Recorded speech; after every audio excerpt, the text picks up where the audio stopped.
This is Kenya News Update today. What if I told you a war in Eastern Europe is being fought by men from West Africa?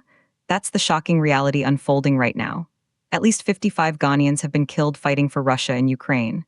But here's the twist. They never wanted to be soldiers. They were promised jobs. They were trafficked.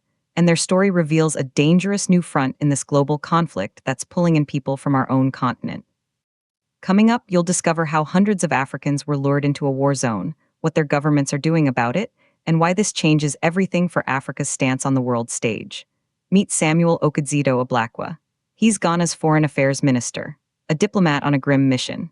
He just returned from Kyiv, the Ukrainian capital, not for high-level talks about peace, but to discuss the fate of two of his countrymen. Two Ghanaians taken prisoner on the brutal frontline of a war thousands of miles from home. But here's what he discovered that makes this story so much bigger. He was informed that at least 272 Ghanaians have been lured into this conflict since 2022. They are, in his words, victims of manipulation, misinformation, and criminal trafficking networks. Imagine that. You're promised a lucrative civilian job in Russia, a chance to support your family back in Ghana. You sign up, you travel, and then you're forced to sign a contract with the Russian army. You're given limited training, a gun, and sent to fight in trenches against Ukrainian forces. This is the brutal bait and switch happening right now. And Ghana is not alone. A growing number of African countries are waking up to this nightmare. Ukraine's foreign minister says nearly 1,800 people from 36 countries in Africa have been recruited to fight for Russia. Let that sink in. 36 African nations. Their citizens are now entangled in a war that, for many leaders, was a distant geopolitical issue. But here's the part that will blow your mind. The death of 55 Ghanaians is the highest number of casualties from a single African country to be officially confirmed. But local media in Cameroon reports a staggering 94 of its nationals have died. The authorities there haven't commented, but if true, the toll is even more horrific. We also know of 2 South Africans and at least 1 Kenyan who have lost their lives in this conflict.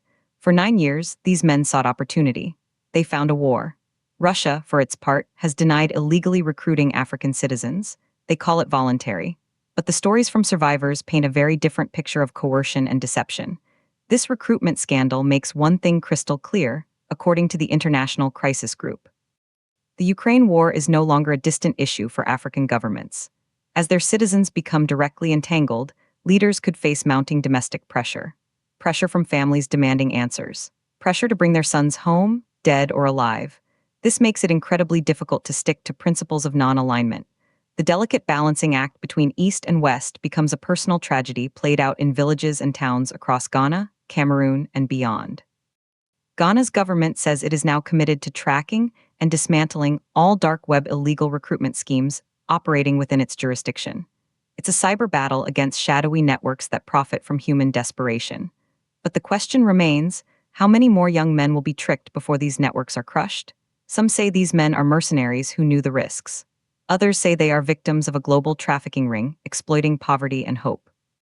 But if they were truly just seeking work, who is responsible for putting a rifle in their hands? The implications are massive. This pulls Africa into the heart of a conflict it has tried to navigate carefully. It creates martyrs and prisoners of war from nations that declared neutrality. It turns abstract diplomacy into body bags returning home. So, what does this mean for Kenya, for Africa? It means the world's conflicts are no longer contained by borders. They reach into our communities with false promises. It means our governments must be more vigilant than ever against predators selling dreams that end on a battlefield. Do you think African nations should take a stronger stance against this recruitment? Or is the responsibility on individuals to avoid offers that seem too good to be true? Drop your take in the comments. This was Kenya News Update today. Subscribe for more on the stories that connect our continent to the world.